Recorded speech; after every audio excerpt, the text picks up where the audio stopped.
Vous êtes et voulez-vous investir à Kinshasa? Voulez-vous réjouir de vos business? L'opportunité à ne pas rater. Toronto City VIP à Maluku, un des meilleurs endroits pour résider ou implanter votre business. À quelques minutes du fleuve Congo, le fleuve de nos ancêtres, juste en face de la zone économique si spéciale qui est le quartier commercial et industriel de Maluku. Waouh! Non loin du centre de ville Maluku, un quartier en pleine expansion, à quelques mètres du Macadam. Toronto City vous propose un terrain de 20 mètres sur 20 avec des bornes cadastrales. Sur un site accessible, urbanisé, avec espace de jeu, espace vert, magasin, centre médical, marché, etc. Je vous appelle, venez nombrer et acheter. Donc, je voulais juste faire l'appel à nos frères de la diaspora, de partout où vous êtes, en Afrique, en Amérique, à l'Océanie, à l'Europe, en Asie, pour venir acheter les terrains que nous sommes juste en train de morceler. Vous allez bien voir qu'il y a des bornes, il y a même les travaux qui sont juste en train d'effectuer. Donc le terrain est bel et bien assuré. Il y a l'eau non loin de nous. Vous allez voir, derrière moi, c'est la régie des eaux. De l'autre côté, c'est le société Vodacom. De Vodacom.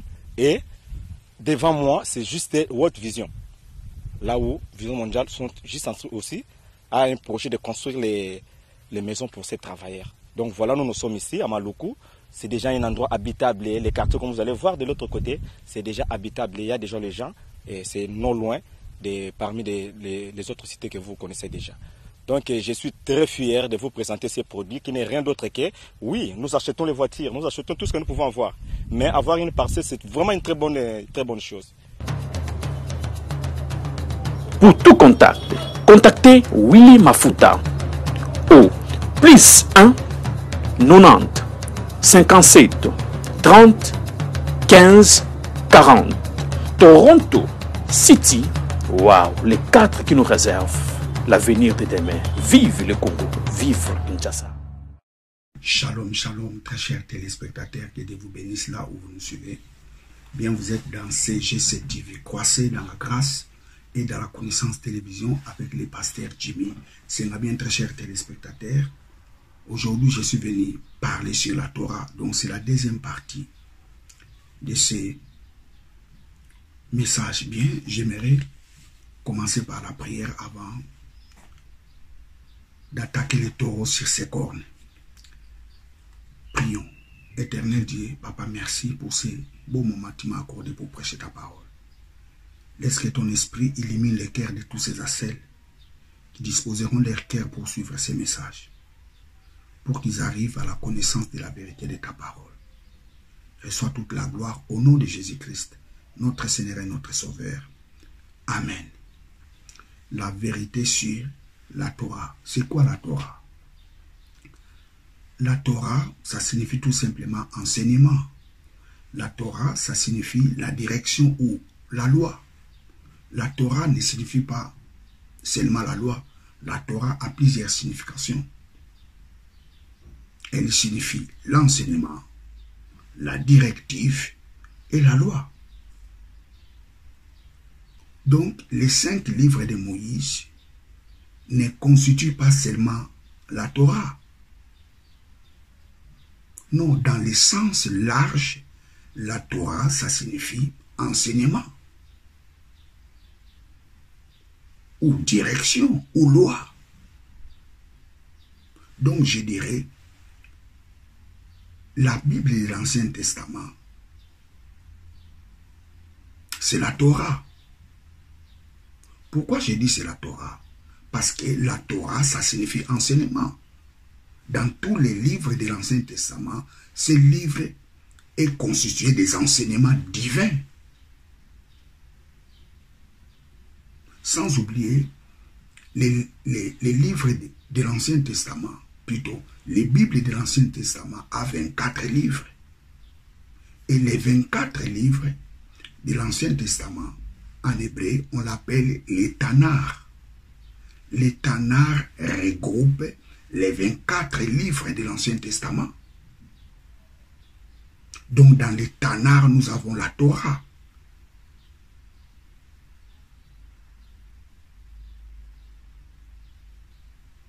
La Torah, ça signifie tout simplement enseignement. Prenons par exemple les livres de Josué. Josué chapitre 1 verset 18. Josué 1, 8. Que ces livres de la loi ne s'éloignent point de ta bouche. Une autre traduction aussi, ou d'une autre façon, si on peut dire, que ces livres d'enseignement ne s'éloignent point de ta bouche.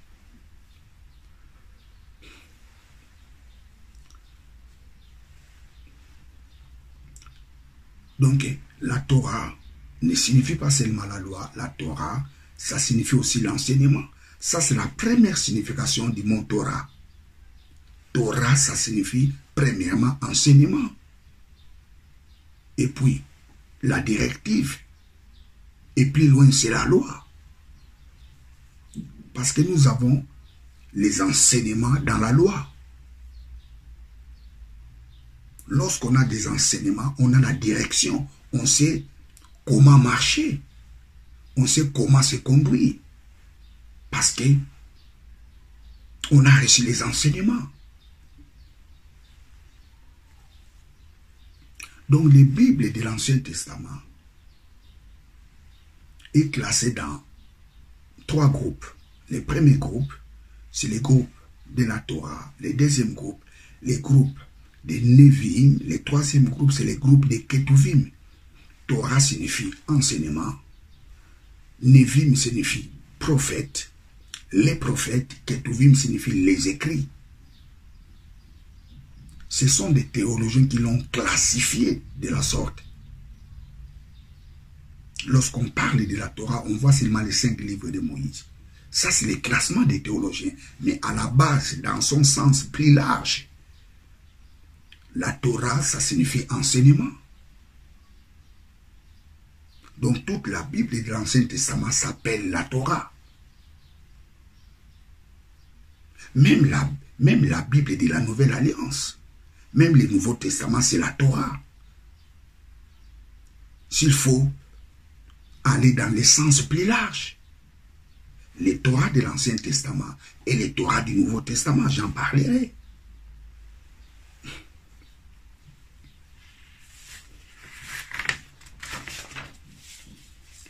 Les 5 livres de Moïse est la base de tous les livres de l'Ancien Testament.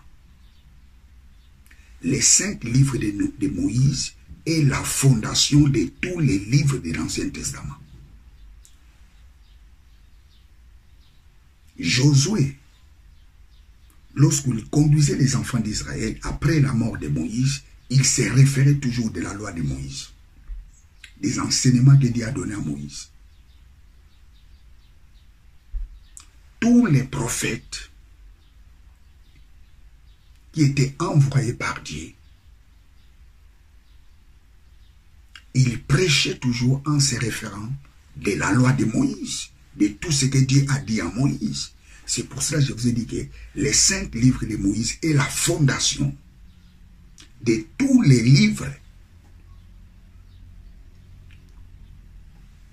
de l'Ancien Testament.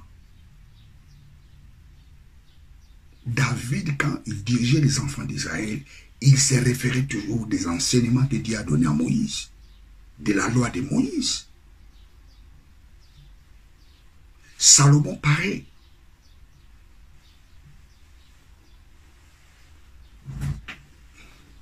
Mais à part les 24 livres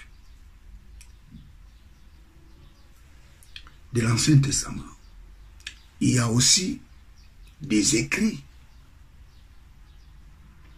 qui ont été écrits par des rabbins.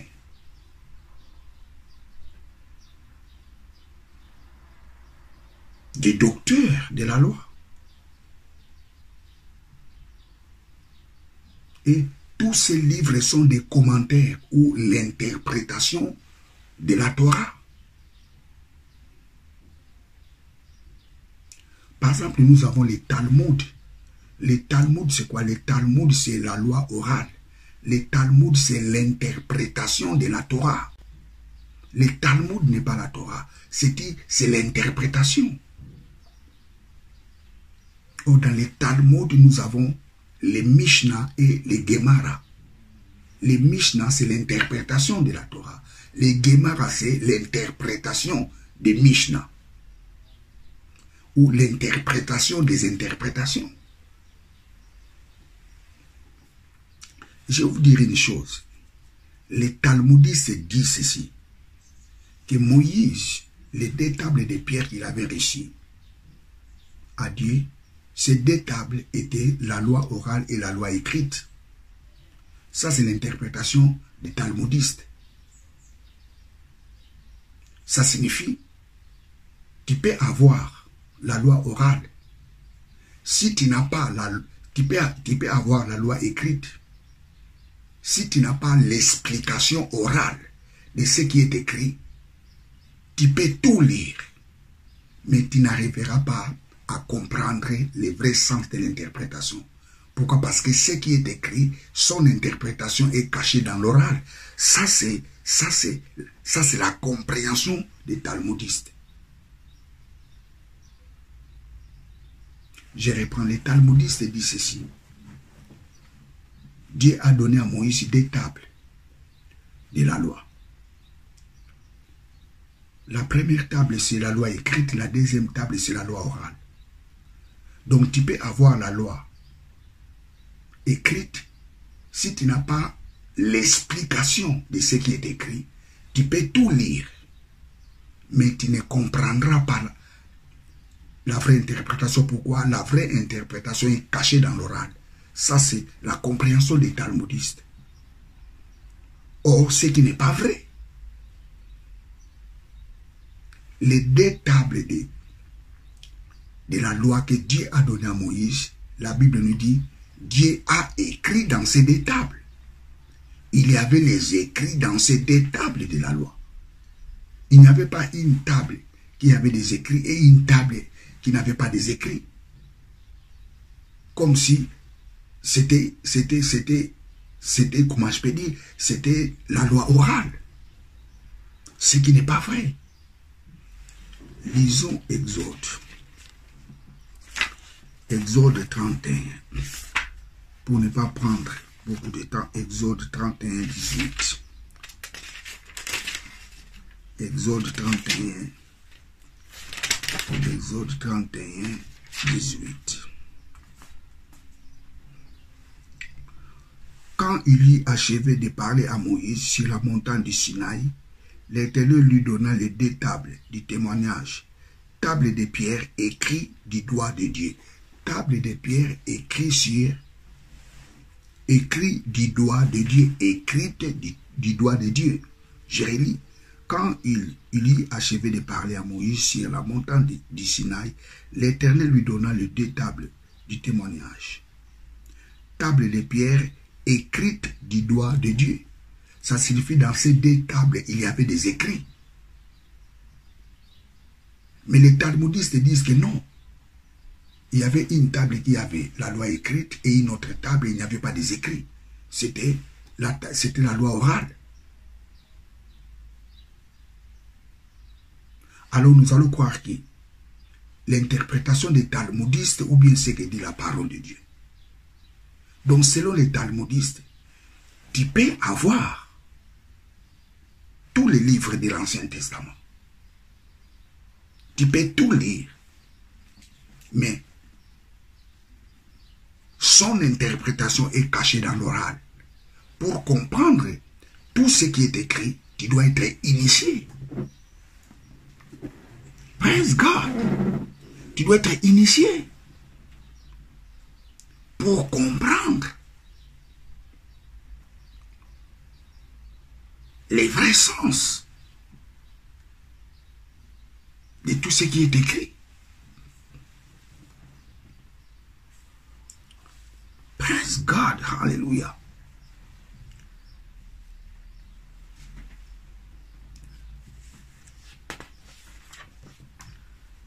Vous savez,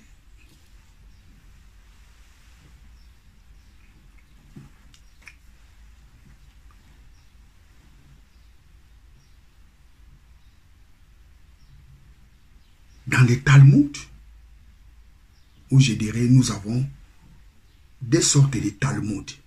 Nous avons les Talmuds babylonien et les Talmuds de Jérusalem. Tous ces Talmuds sont des interprétations de la Torah.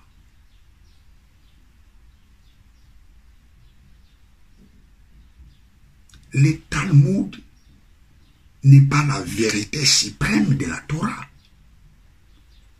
La vérité suprême de la Torah, ça se trouve dans les 24 livres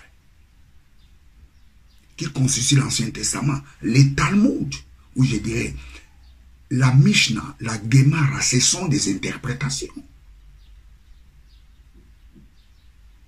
Ce sont des interprétations. Une interprétation peut être vraie, peut être aussi fausse.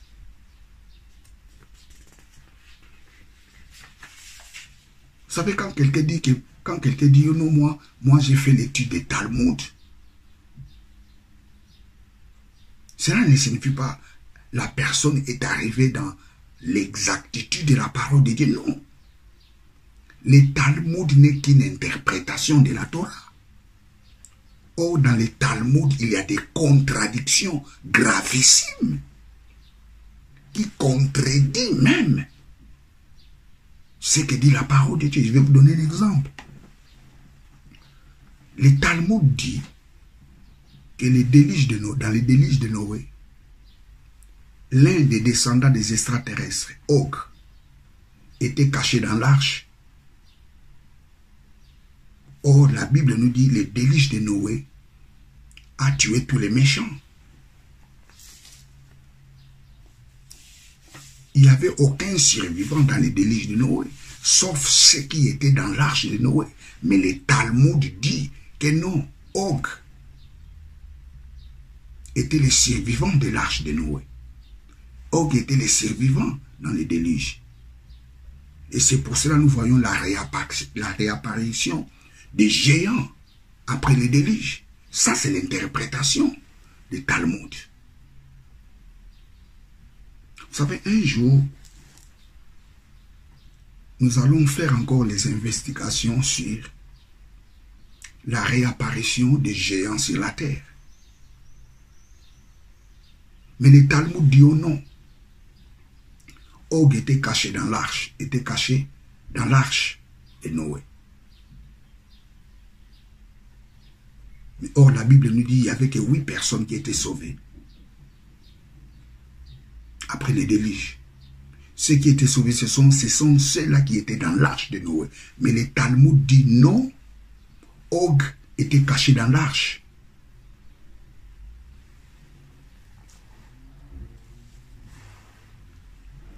Lisons Luc.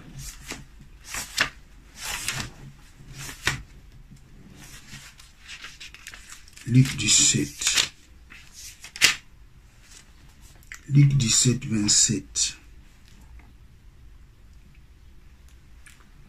Commençons au verset 26. Ce qui arriva au temps de Noé arrivera également au jour du Fils de l'homme. Ces gens mangeaient, buvaient, se mariaient et mariaient leurs enfants jusqu'au jour où Noé entra dans l'arche et les déluge vint qui les fit tous périr. Les déluges a tué tous ceux qui n'ont pas pu entrer dans l'arche. Ceux qui refusèrent d'entrer dans l'arche, la Bible nous dit, ils étaient tous morts.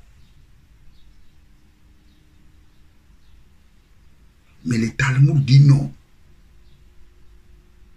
À part les 8, Og était caché dans l'arche. Et c'est pour cela que nous voyons la réapparition des géants. Alors nous allons croire qui? Les Talmuds, l'interprétation des Torah, ou bien ce que la Torah dit. Ça, c'est la déclaration de Jésus. Je relis pour la dernière fois. Praise God. Luc 17, 27. Luc 17, 27.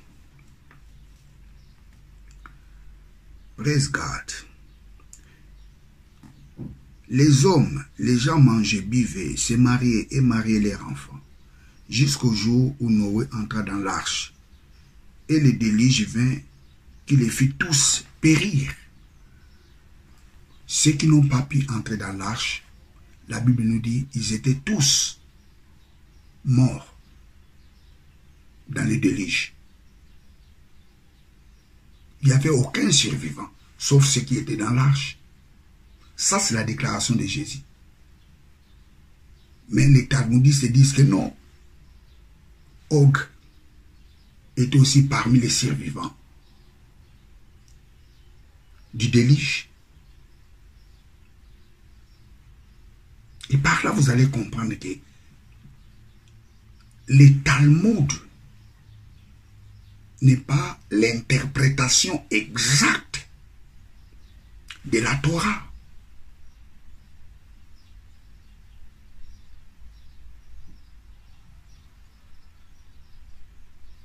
Il n'est pas l'interprétation exacte de la Torah.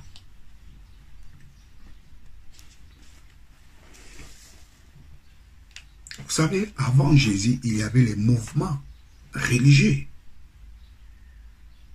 qui étaient nés. Il y avait les mouvements des pharisiens, les mouvements des scribes, les mouvements des Esséniens. Et vous remarquerez, Jésus, pendant son ministère, il condamnait les Talmuds. Il condamnait l'interprétation de la Torah. Il condamnait la façon dont les pharisiens, les scribes, interprétaient la Torah.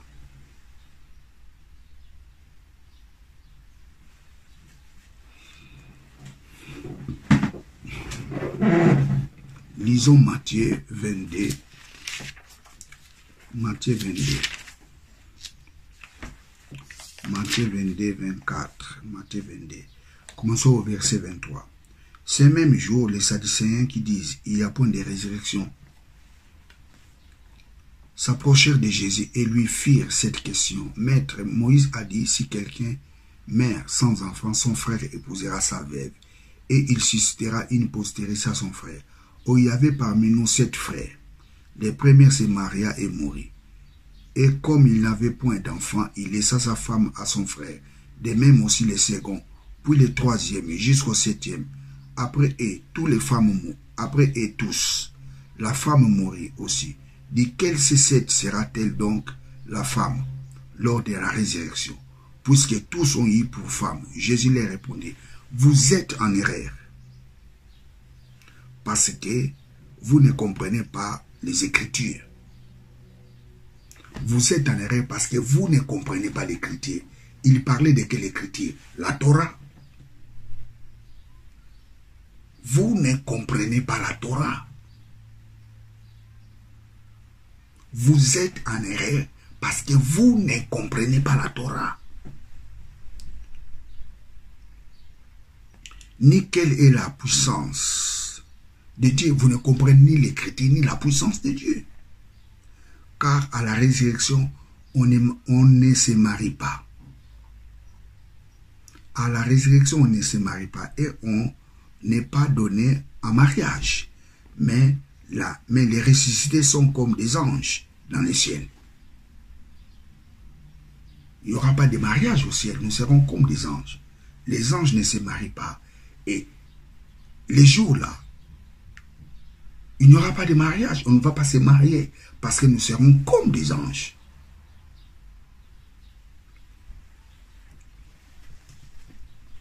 Vous savez, très chers téléspectateurs,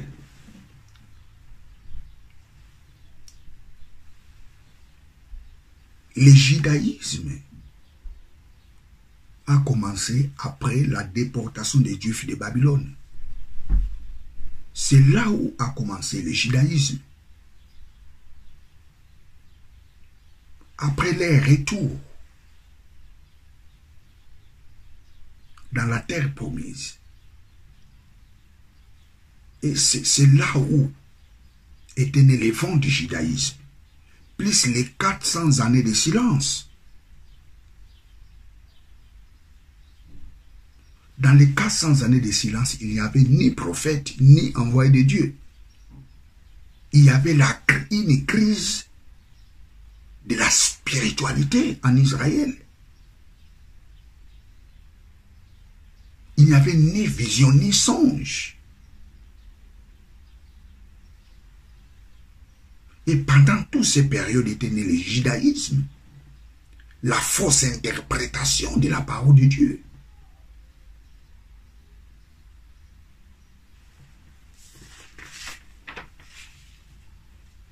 Jésus est la seule personne qui a interprété correctement la Torah.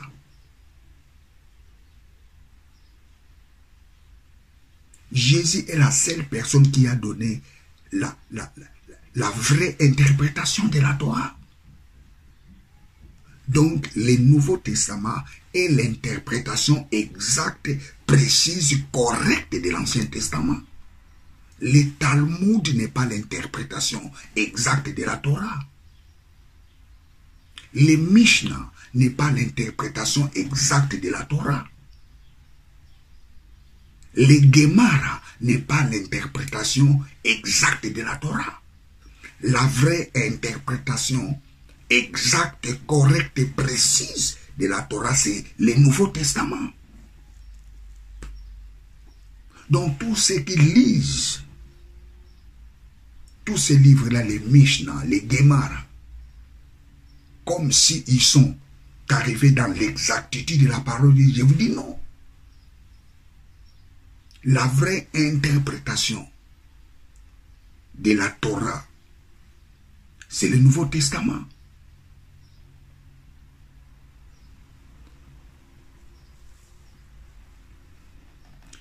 Tu ne peux pas comprendre l'Ancien Testament si tu ne comprends pas le Nouveau Testament.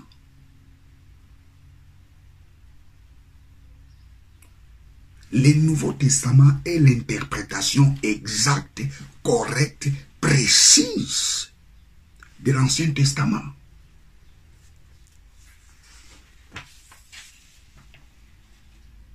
Écoutez, très chers téléspectateurs, allez en Israël aujourd'hui.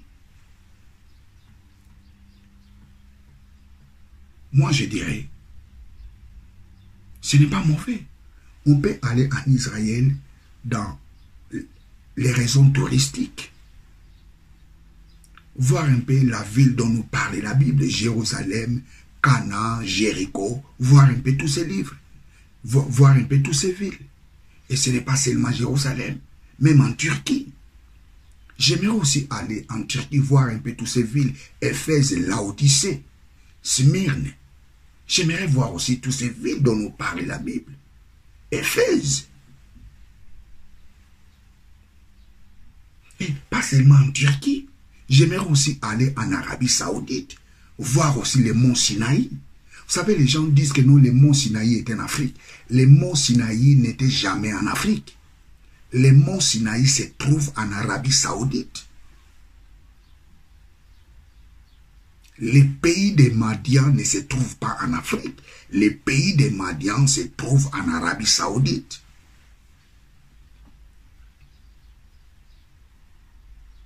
Vous savez, les gens ont voulu, comment je peux dire, camoufler un peu les choses. Les monts Sinaï ne se trouvent pas en Égypte. Les pays des Madians ne se trouvent pas en Égypte. Les monts Sinaï, les pays des Madians, se trouvent en Arabie Saoudite. J'aimerais aussi aller en Arabie Saoudite, voir un peu les monts Sinaï. Voir aussi les pays des Madians dans le cadre touristique. Ne pensez pas qu'en achetant l'huile qui vient d'Israël,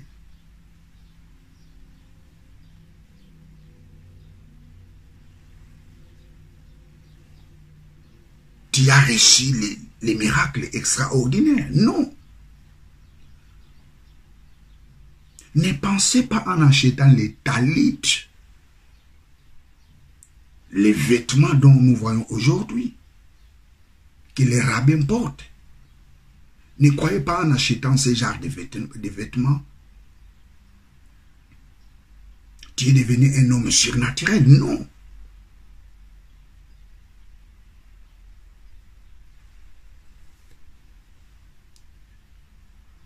Vous savez, aujourd'hui, les gens qui vendent de l'huile, qui vient d'Israël, oh non, l'huile que je l'ai pris en Israël, c'est une huile sacrée. parce que ça vient d'Israël. Ça vient de l'Israël. Les talit que je l'ai acheté en Israël. Si tu veux faire la prière, il faut mettre ce genre de vêtements. Ta prière sera exaucée. Ça, c'est les mensonges.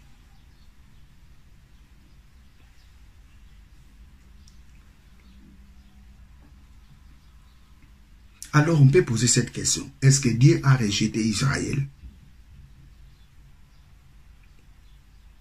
Est-ce que Dieu a vraiment rejeté Israël? Je vous donnerai la réponse comme l'apôtre Paul dit. Romains chapitre 11.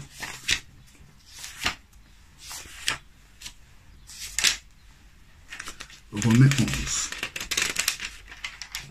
Nous allons commencer au verset 1. Je dis encore, Dieu a-t-il rejeté son peuple? Non, non. Certes, ne suis-je pas moi-même israélite, de la postérité d'Abraham, de la tribu de Benjamin? Non, Dieu n'a point rejeté son peuple, qu'il avait choisi. Ne savez-vous pas comment celui-ci porta devant Dieu sa plainte contre Israël? Seigneur, ils ont tué tous les prophètes et démoli les autels. Je suis demeuré moi seul. Et il cherchait à monter la vie. Mais quelle fut la réponse divine? Je me suis réservé 7000 hommes qui n'ont point fléchi les genoux devant Baal. De même encore aujourd'hui, il reste quelques élus en vertu de sa grâce. Mais si c'est par la grâce, ce n'est plus par les œuvres, sinon la grâce ne serait plus une grâce. Est-ce que Dieu a rejeté Israël? L'apôtre Paul dit non. Dieu n'a pas rejeté Israël. Mais allons encore plus loin. Ce qui est important dans ce passage. Verset 7. Qu'en est-il donc? Ce qu'Israël cherchait, il ne l'a pas obtenu. Seuls les élus Israël l'ont obtenu quand aux autres ils ont été endurcis. Ainsi qu'il est écrit, jusqu'à ce jour, Dieu leur a donné un esprit d'étourdissement. Aujourd'hui, Israël, Dieu les a donné un esprit d'étourdissement. Qu'est-ce que cela signifie? Israël, aujourd'hui,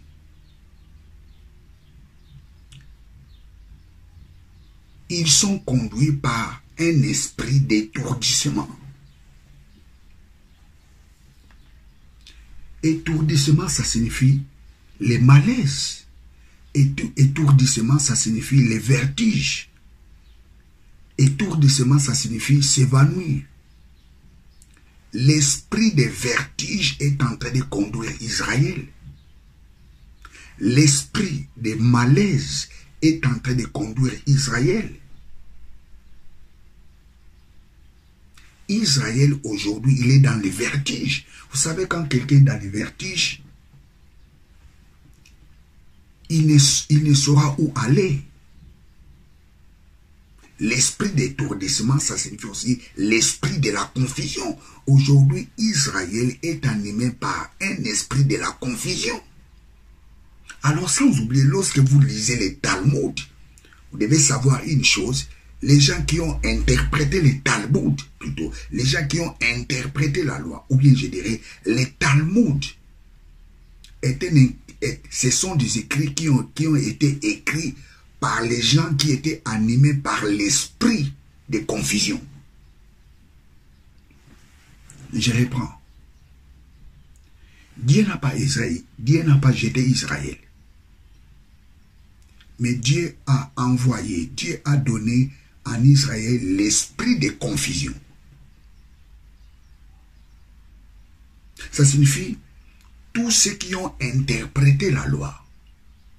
Ils ont interprété la loi sous l'influence de l'esprit de confusion.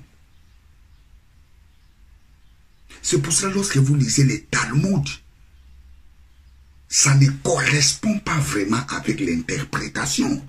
Ça ne correspond pas vraiment avec ce que dit la parole de Dieu. C'est des chemins qui ne se croisera jamais. L'interprétation des Talmuds et tout ce qui y est écrit.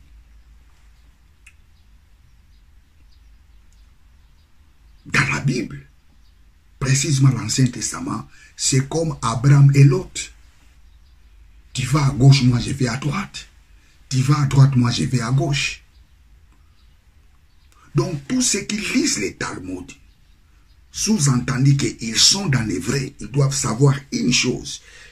Tous ces gens qui ont interprété les Talmuds, ils ont interprété les Talmuds avec l'esprit d'étourdissement, l'esprit de la confusion.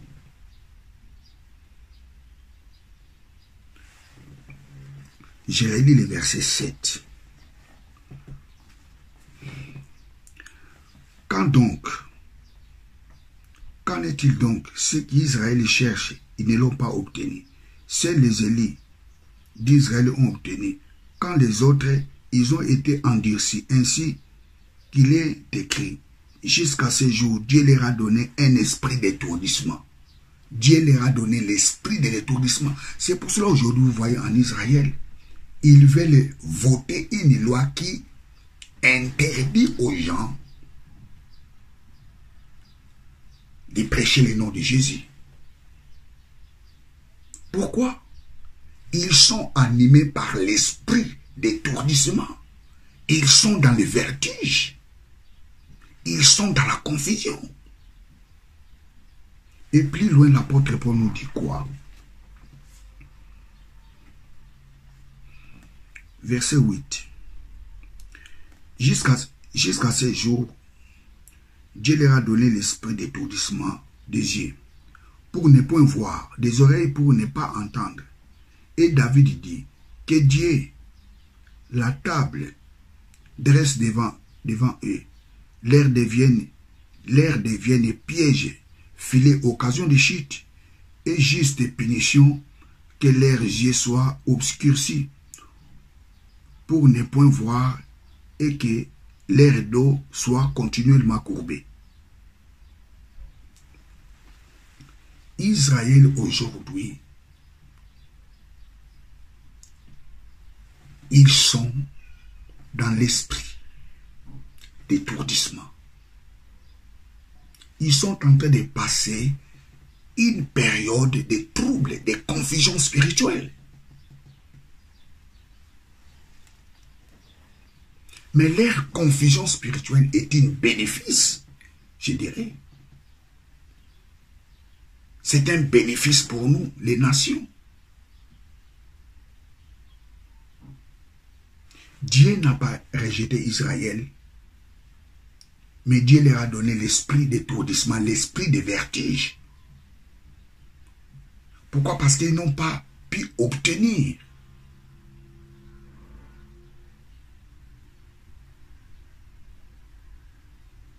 ce qu'ils voulaient obtenir.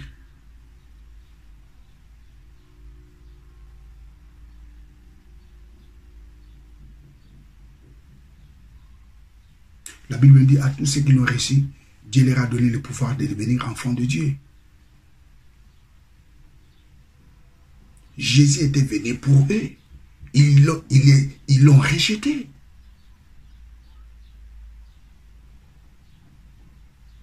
Et Dieu dit, hey, comme ils ont rejeté Jésus, je leur donne aux nations. Tous ceux qui reçoivent Jésus-Christ, je les adopte comme mes enfants. Or, cette grâce était réservée seulement pour Israël.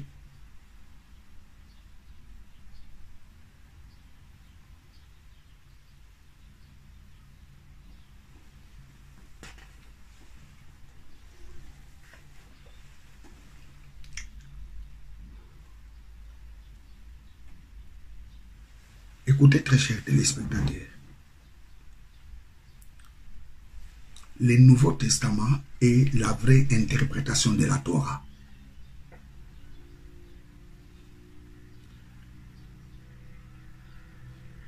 Étudier l'Ancien Testament, ce n'est pas mauvais.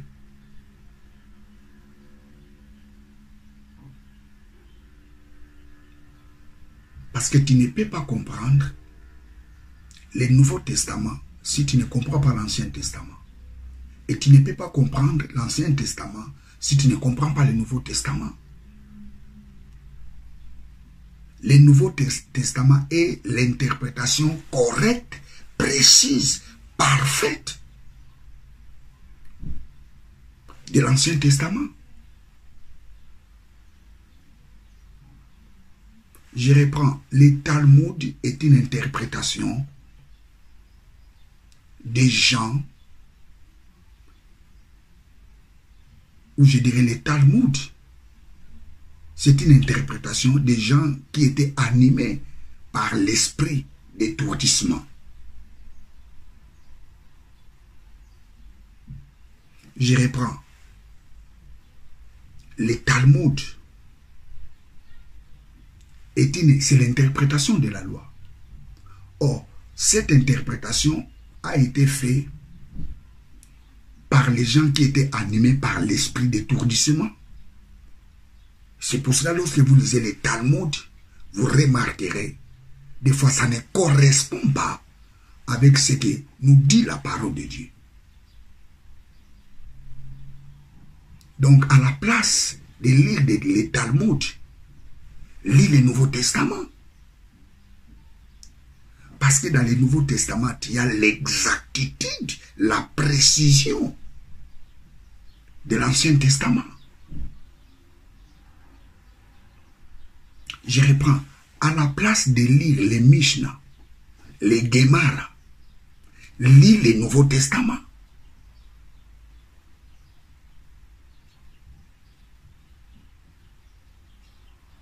Lis le Nouveau Testament. Parce que le Nouveau Testament est l'exactitude et la précision. Ou je dirais, le Nouveau Testament est l'interprétation exacte, précise de l'Ancien Testament. Seul Jésus y avait donné la meilleure interprétation de l'Ancien Testament. Praise God, hallelujah. L'huile qui vient d'Israël ne peut pas te sauver. Mettre les talites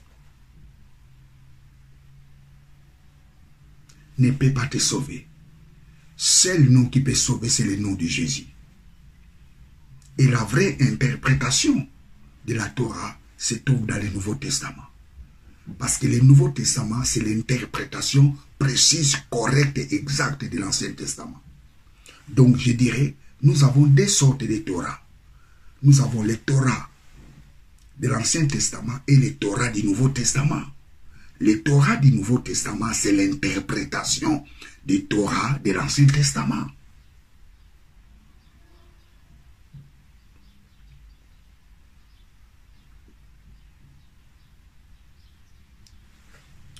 Les enseignements qui se trouvent dans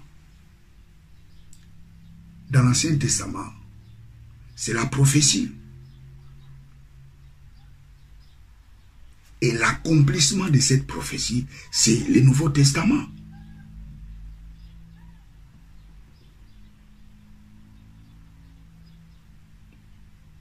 Bien, vous étiez avec le pasteur Jimmy Sengre. Si tu veux comprendre la parole de Dieu, il ne faut pas aller lire d'autres livres. L'interprétation de l'Ancien Testament se trouve dans le Nouveau Testament. Le Nouveau Testament est l'interprétation exacte, précise, correcte de la parole de Dieu. Que Dieu vous bénisse. Abonnez-vous massivement dans cette chaîne de télévision.